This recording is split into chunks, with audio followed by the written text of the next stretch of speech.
I remember one time there was our artistic director. I was asking him to do some motion capture because he has kind of the same body type as Jared, and I was asking him to take a bat and to beat the shit out of some pillars.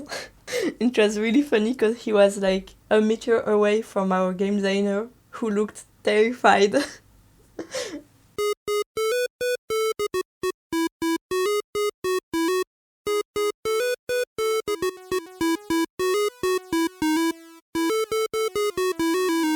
This is Open Indie number 14. We're going to take a road trip in this episode. We're going to talk about the indie game Road 96, which has been out since August 2021. It has been developed from an indie studio in France, and I'm now going to talk to Alicia from the studio. Hello, Alicia. Hello. You want to introduce yourself? Yeah, alright. My name is Alicia Magistrello, and I'm working at DigixArt as a 3D animator. Road 96, as I said, like kind of a road movie adventure, very story-driven game. Do you want to maybe describe a scene, maybe your favorite scene from the game? I think one of my favorite scenes is one with my favorite character, of course. His name is Jared. But at the start of the scene, you don't know that you're gonna meet him because you're arriving at a normal motel and you're going to sleep. But then you wake up in his room and he's just staring at you. And it's very creepy. He's the creepy character of the game. Most of his scenes are horror themed. And I think that's pretty cool. And then in this scene, you have to help him hide a body. I'm not sure how much in detail I should talk about it. I don't want to spoil the experience because it's kind of a surprise when you play, but... Yeah, I met this creepy character because I looked into the game as well for a short while, and I met him and I totally made the wrong decisions, I think. Oh no! Yes. Did you meet him in his taxi? And no, I met him in his room, exactly. Like the scene that you were describing. Oh yeah, really? He was just... I love it so much. Yeah, it was really creepy, and I was like, oh no, now he caught me, and for people who don't know this game, maybe you can describe a bit what the story is about and how you play this game. Yeah, of course. You're playing as a random teenager in a fictional country named Petria, which is a totalitarian country, and you want to flee. You want to cross the border to go outside of this country, and so you take your road trip to the border, and you're gonna meet a lot of people, and the decisions you take during your road trip will influence the political aspect of your country, but also the personal aspect of the character you meet. The gameplay is just about like making decisions and stuff like that, yeah? Yeah, it's a narrative game, so you're just walking and talking to people. But there's also some mini-games that you play. Like in each sequence, there's at least a mini-game that you play, so it's very diverse. My experience was like I really like this game, I must say. Like the atmosphere and also the music. You've got these electronic beats, but also some guitar sounds, and always fits the setting, I think. Also, the stories are very interesting, and the characters you meet. I really had the feeling that you can really choose your own adventure. It reminded me also a lot of Life is Strange. The first one, not the second, definitely not the second. And the early Walking Dead Telltale games. Were these games maybe an inspiration? Yeah, those were a main inspiration, actually. And also Firewatch for the graphic style of the game. With what other games you think can Road 96 be compared to? I'm not sure, but one thing I like to compare Road 96 to is a Choose Your Own Adventure book, because that's pretty much how the game works. Like, you have a sequence you start with, and then based on which decision you leave this sequence, it's gonna send you another sequence, pretty much like a Choose Your Own Adventure book. And also I can say that we have a prequel book, which is a Choose Your Own Adventure book, and it takes place 10 years before the game. So if you like the story of the game, you probably would like the book. That's pretty cool. I read it on as an ebook, and it was really great. I loved it. How's it called? I think it's probably Road 96 prequel, something like that. What do you think what players will enjoy Road 96? Obviously, people who likes narrative game, like Life is Strange, would probably like it. If you don't like politics in a game, maybe don't play it. Because it is really politically based, because, well, you're in a totalitarian country, there are elections coming up, and it's a tense political climate. So if you don't like politics, don't play it. It seems like the US election, and there's also a candidate which reminded me a lot of Trump. There are teens who are running away because of that. Why did you choose that setting? Well, the fictional country does look a lot like the US, because it has, the US has a fantasy of road trips, like big open roads and desert all around. But actually the context politic is supposed to be a mashup of a lot of countries, so it's not only the US, it's also Russia, country on the east side of Europe. It's supposed to be everything. It's not only the US, even if I know that the country looks a lot like the US. But the starting idea was that it's just like the prime example of a totalitarian country. I don't know if it makes sense. Sure, it does. So you didn't, choose a particular country. It's supposed to be fictional. Yeah, it's not supposed to be the US. Why, like, the similarities to Trump election? I don't think it was done on purpose. Like the color code, like red and blue, is more because, there are two opposing colors, and usually you associate the red with something bad and the blue with something good. The actual president of our fictional country is more a caricature of a Soviet dictator, actually, than it was Trump. Was there a reason why you chose, like, make it a little more political? Well, it was not the idea at first. At first, it was the goal of your character was to go to a festival, like a Burning Man or something like that. But then the more we advanced in the production, the more we felt that it was lacking depth and that we need some more danger maybe, or something a little more serious than just going to a festival. But we like to do some seriousness as well as some silliness. Like you will see if you play the game that there are really serious moments, but also really fun ones. It's not the political aspect does not represent all of the game. Yeah, that's true. I remember those bikers I was with in the beginning of the game. Yeah, I was thinking about them. Yeah, they're really crazy. Yeah, they are. I think it's a strong point of the game. Whatever taste in game you have, you will find yourself in it, because it's really diverse in terms of mood and situations. As I said, Road 96 is out since August 2021. What player feedback are you getting so far? Well, a lot of people are really enjoying it, and it's really great to see the feedback that we saw on Steam or on our Discord server. It's fantastic. I love seeing people enjoying something I made, so that's nice. And, well, I think the thing that people may dislike is, as I said, it may be too political, but that's kind of what we wanted, so yeah. They like that it's political? Depends of the players, but some people were not did not think it was like that when they bought the game, I think. So that's maybe why they disliked it. But most of the review we have are positive, so that's nice. Yeah, I also was surprised, to be honest, that it's political, like going in that direction. Yeah, when you see the colors and the style of the game, maybe you do not expect that. So most player feedback you're getting, they're positive, right? Yep. And that's nice because when you are on Steam and you have positive reviews, while Steam puts you more on the front page, for example, or recommend you more than if you have negative reviews. So it's really important for us. The game is fully released, but are there still things you're working on? I cannot say much, unfortunately. But yeah, if there are some bugs, we still work on it to fix them. But mostly everything is done by now. You're not planning to release any new content or stuff like that? I'm sorry, I cannot say. We're working on some stuff, but cannot say what. Okay. You are planning something? Not specifically for 196, but if you like this game, what we're gonna do next, you'll probably also like. Aha, okay. That's a good teaser. So, Alicia, you are a 3D animator, right? Yep, right. What parts of Road 96 did you animate, or did you animate everything? I did not animate everything, I was not alone, but every time we see a character doing something, I probably worked on it at some point as a production. because I was the first animator and the last. So yeah, I worked on every character. And sometimes I did also the motion capture for some of them. So if you see Alex walking in a diner, that's me. That's me walking.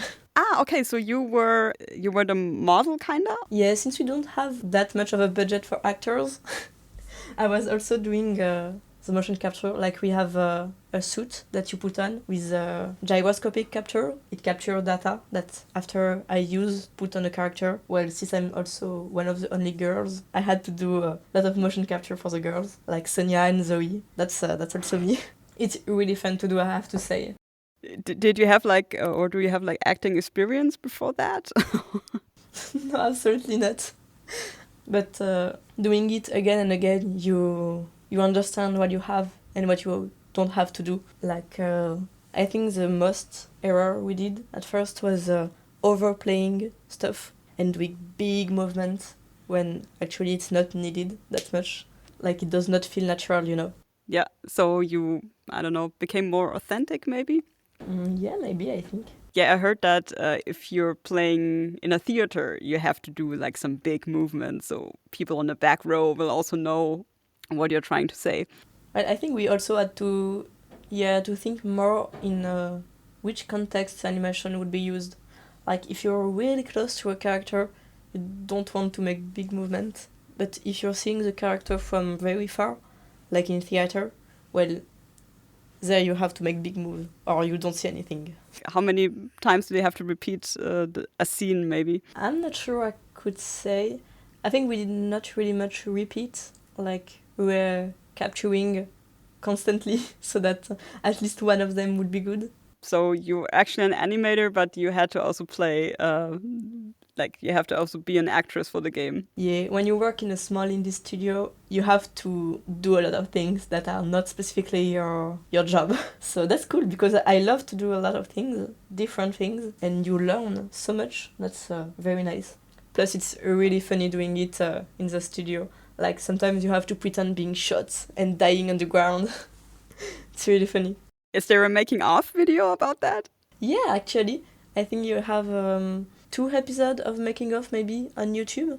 And then you can also... There's a 52 minutes documentary on the making of all the game that is available as a DLC on Steam. While you were animating these characters, how did you come up with that style? That style... an animation, you mean? Yeah, exactly. Like, how do you get your ideas while animating?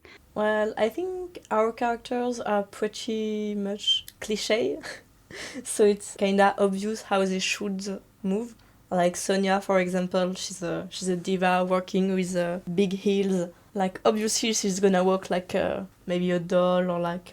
I'm not sure how to say, but I think it's something a little weird also. Like, at first, maybe not everyone had the same opinion of the characters and how the characters should act and move. Like for Alex, for example, at first some people were thinking, no, he's gonna be shy and he's not talking too much, and others were like, no, he's very sure of himself and outgoing. And that's where we had to try something different in animation, like doing both of the opinion and see what was working best with the character and the model. But it was easier once the voice were recorded, I think. Like, that's where the character became really alive, for me at least. You tried to put all the opinions into your art style? Yeah, I think it was trying a lot of different things, iterating on different things also. Like, you put version 1 and then version 2, and you compare, and you're like, I think this one is working better.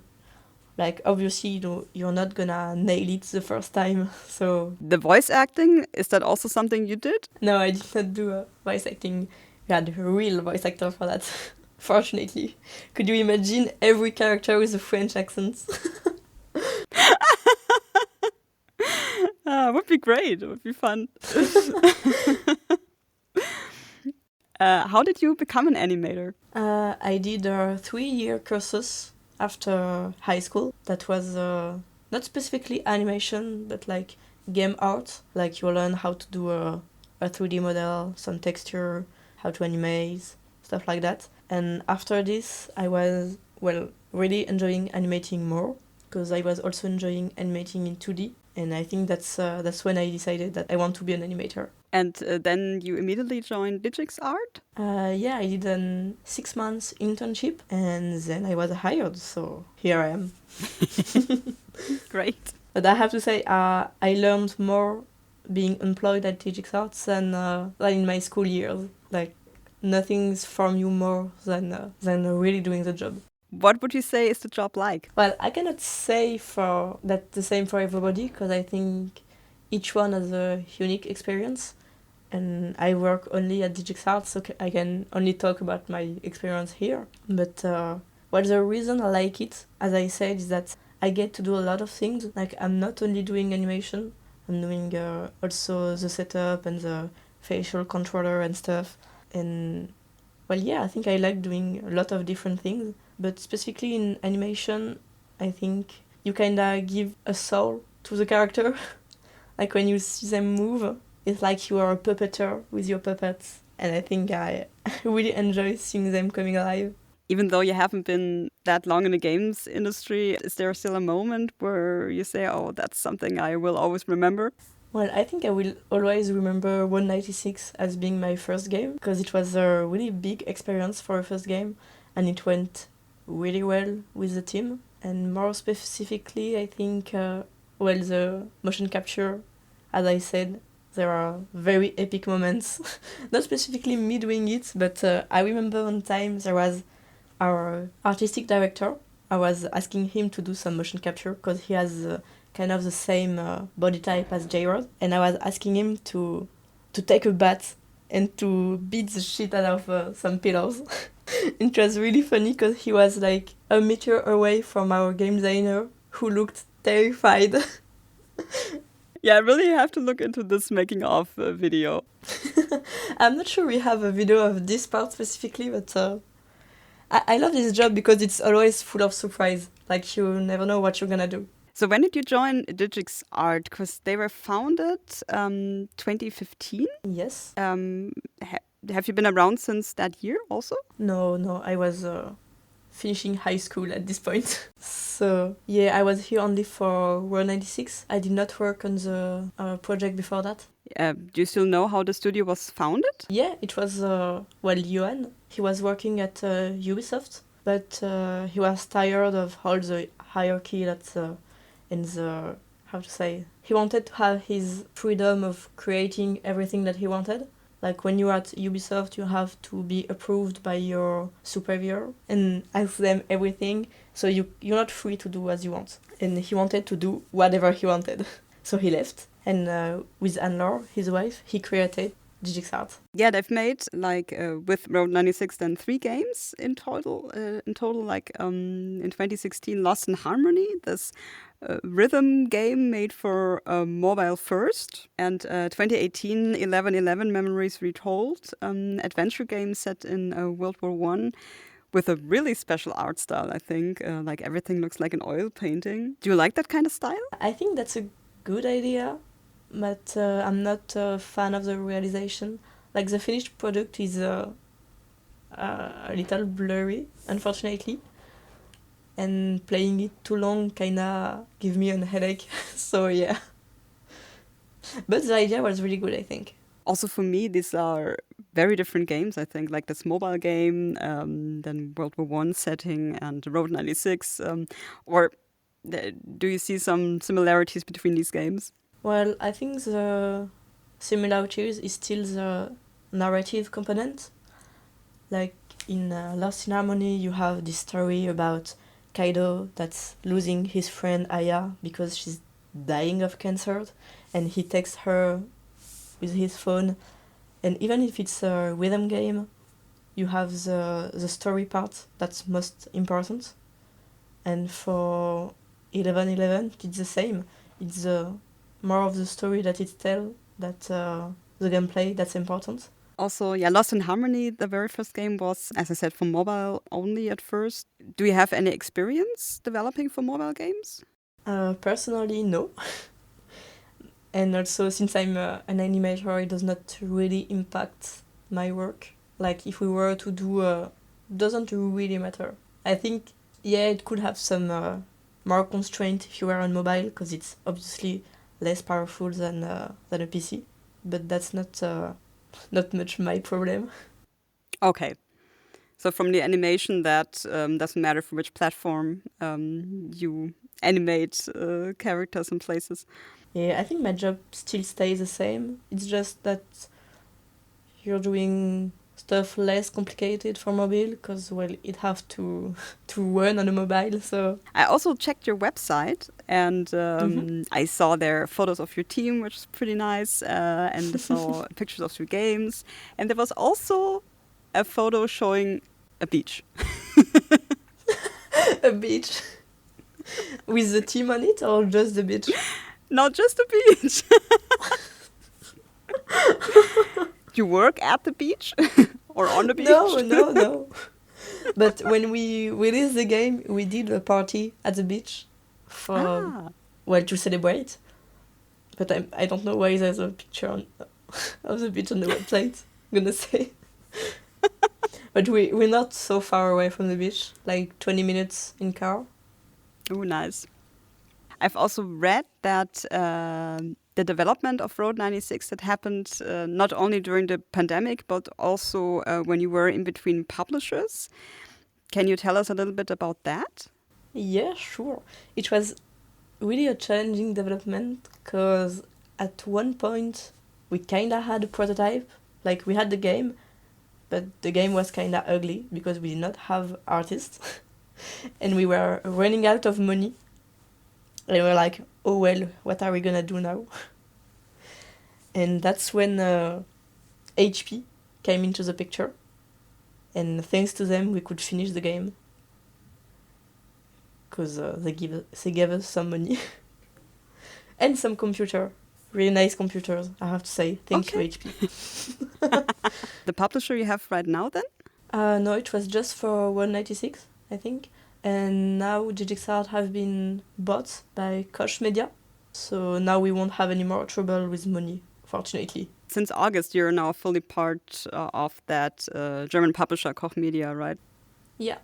What has changed for you since Koch Media came along? Well, for me personally, not much, I have to say. Well, we had to switch from Slack to Teams, which is our chat for chatting between colleagues. Does not change much. Well, actually, I think this is really nice because we still have our freedom to create whatever we want, which is a point that Johan was really insistent on. That was his priority. And I think it changed mostly for him and Anne-Laure, since they are our bosses. It's them that do all the meeting with Koch Media and stuff. But the team stayed pretty much the same. Well, less the fear of running out of money. Do you then still see yourself altogether as an indie studio now being part of Koch Media?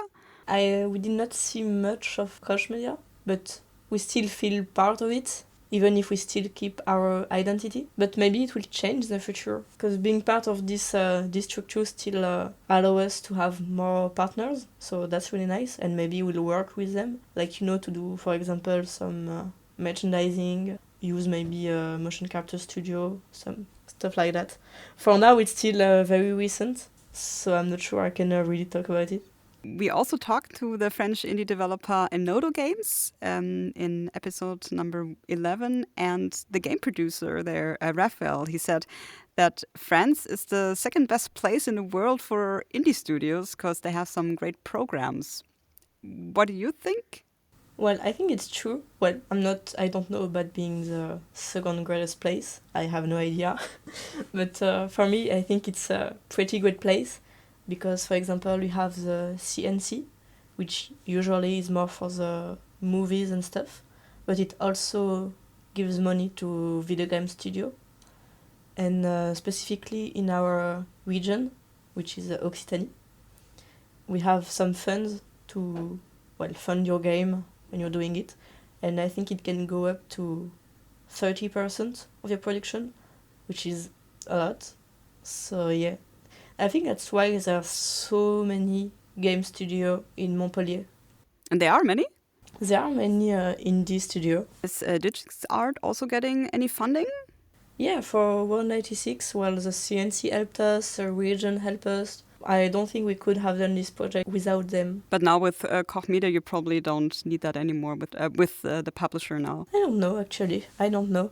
Because sometimes the region still want to give money because, well, it's culturally part of the region. So they like to have their logo on the splash screen and stuff. So I don't know if for the next game we'll have it or not. We'll see, I guess. As an indie developer, is there still something you wish for? Like something you need? You need? I don't think I need anything. I mean, yeah, I am happy actually. I enjoy working in a little team actually. Like, if I wanted to go work on AAA, well, I would go, like Ubisoft and stuff, but that's not what I enjoy. Like, personally, I would never have the chance on working on the main characters if I was in a really big society, you know? I think I have more opportunities here and more responsibility also. If like a AAA studio would want you, you would go? No, I was saying if I wanted to go work on a AAA, well, I would, but I don't want, so I won't. Is there something you want to tell other indie developers? Like, you've got any advice? That's a good question. I'm not sure. Do not put restraint on yourself. Like, be crazy and do whatever. That's what we did with our game. We did crazy stuff and people seem to like it, so yeah. You also got any advice for people who want to be 3D animators like you? Well, if you want to work on game animation, do game. Really, because there is a lot of animators who are studying only for TV series and movies, but not that much for game actually. Like, most of the people we interview to work with me in animation, they have not even done one game before. Like, even, some game jams or stuff like that. And when there's Unreal Engine and Unity that are free to use, well, use them. Try some stuff if you want to work in games. Your advice is to also try out some stuff at home, maybe, like, because you've got these free tools available, right? Yeah, there's so much stuff online to learn and to try out that are free. It's crazy. Yeah, that's true. Like, so many open source programs, and yeah, they're pretty good as well, yeah.